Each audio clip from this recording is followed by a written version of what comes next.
کیا کبھی ہم نے اپنے بچوں کے ساتھ، کیا ہم نے کبھی اپنے اسٹاف کے ساتھ، کیا ہم نے کبھی اپنے رفقا کے ساتھ یہ بات کی کہ بھائی کبھی کوئی غلطی ہو گئی ہے تو معاف کر دینا، مجھ سے حق نکلتا ہو تو لے لینا؟ ارے ہمیں تو پتا ہوتا ہے کہ ہم نے کسی کا دل دکھایا ہے، ہم تو جانتے ہوتے ہیں کہ ہم نے کسی کو ڈانٹا ہے، مگر ہمیں لگتا ہے میں سیٹ ہو کر اپنے نوکر سے معافی مانگوں، میں شوہر ہو کر اپنی بیوی سے معافی مانگوں، ایک غریب انسان سے معافی مانگوں۔ آج خدا کے واسطے یہ بدلاؤ لے کر جاؤ، اپنی زندگی میں یہ تبدیلی لے کر جائیے کہ ہم نرم ہو جائیں، ہم معاف کرنے والے ہو جائیں، ہم بدلے کو چھوڑ دیں، اور اگر زندگی میں کسی کا دل دکھایا ہے تو دنیا ہی میں اس کا حق ادا کر دیں، ورنہ قیامت کے دن ادا نہیں کر سکیں گے۔ ایک بار نبی پاک علیہ الصلوۃ والسلام نے صحابہ کرام سے ایک سوال کیا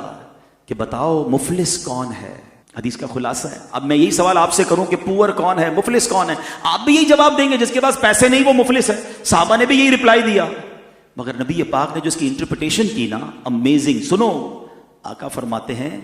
مفلس میری امت میں وہ ہے جو قیامت کے دن نماز، روزے اور زکوٰۃ لے کر آیا،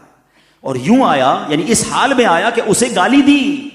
اس پر تہمت لگائی، اس کا مال کھایا، اس کا خون بہایا، اسے مارا، یعنی اتنے سارے ظلم کر کے آیا ہے، لیکن روزے بھی ہیں، نمازیں بھی ہیں، زکوٰۃ بھی ہے، حج بھی ہے۔ اے سنو حاجیوں، اے روزہ داروں، نمازیوں، سنو، اگر دل ٹوٹ رہے ہیں، حق دبایا جا رہا ہے، حق تلفی ہو رہی ہے، لوگ آپ سے پریشان ہیں، آقا فرماتے آئے گا اس حال میں کہ نیکیاں بڑی ہیں مگر لوگوں کا دل بھی دکھایا ہے، مال بھی دبایا ہے، خون بھی بہایا ہے۔ آقا فرماتے وہ لوگ کھڑے ہو جائیں گے اور اللہ سے عرض کریں گے مولا ہمارا حق دلا۔ اچھا، اس قیامت کے دن پیسوں کا تو بیوپار نہیں ہوگا نا کہ کسی سے 5 لاکھ لیے ہوئے تو قیامت کے دن چیک بنا کے اسے دے دیں گے، اب نیکیوں کا کاروبار ہوگا، یعنی اب اس شخص کو،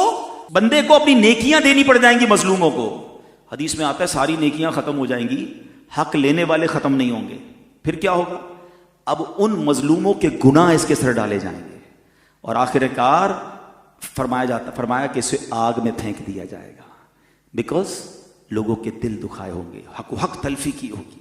تو اے میرے پیارے اسلامی بھائیوں، یقیناً ہمیں نمازی بننا ہے، ہمیں روزے بھی رکھنے ہیں، ہمیں حج بھی کرنے ہیں، زکاتیں بھی دینی بہت ضروری، یہ فرائض ہیں، مگر حقوق العباد کو دیکھیے۔ اگر آپ نے کسی سے کوئی دشمنی رکھی ہوئی ہے، کسی رشتہ دار سے رشتہ داری بلا کسی وجہ شرعی کاٹی ہوئی ہے، کوئی دوستی ختم کی ہوئی ہے، جانا آنا ختم کیا ہوا، تھوڑی سی لائف ہے یار، معافی کر دیں۔ شب قدر ہو، شب برات ہو، آپ جب پڑھتے ہیں کہ یہ مغفرت کی راتیں ہیں، اس پہ ایک لسٹ آتی ہے کہ سب بخشے جائیں گے، حدیثوں میں آتا ہے یہ چند بد نصیب نہیں بخشے جائیں گے، ان سب میں رشتہ داری کاٹنے والا ہوتا ہے۔ یعنی کتنا بڑا گناہ ہے کہ مغفرت کی راتوں میں بھی نہیں بخشا جاتا۔ کم از کم فون کر کے کوئی رشتہ دار ہے، کوئی دوست ہے، یار بس ختم کرو، دل ملا لیتے ہیں، میری طرف سے کوئی برا لگا ہو تو معاف کر دینا۔ اچھا، ہو سکتا ہے آپ میں سے کسی کے ذہن میں خیال آئے کہ یار غلطی تو اس کی تھی، میں معافی کیوں مانگوں؟ کوئی بات نہیں، ہماری میمنی میں ایک جملہ کہتے ہیں نا، جو نمیوں وہ اللہ کے گمیوں۔ آپ جھک جائیے، آپ آگے بڑھ جائیے، ثواب کما لیجئے، دوستی کر لیجئے، پھر دیکھیں انشاءاللہ رب کریم کیسی رحمت فرماتا ہے۔ ایک حدیث پاک میں آتا ہے جس کا مضمون ہے کہ جو معاف نہیں کرتا اسے معاف نہیں کیا جائے گا، جو رحم نہیں کرتا اس پر رحم نہیں کیا جائے گا۔ ہم معاف کریں اس نیت کے ساتھ کہ اللہ میں نے تیرے بندوں کو معاف کر دیا، اے کریم تو تو سب سے بڑا معاف کرنے والا ہے، آج تو میرے گناہ معاف کر دے، پھر دیکھیں کیسے رحمت کی نگاہ ہوتی ہے۔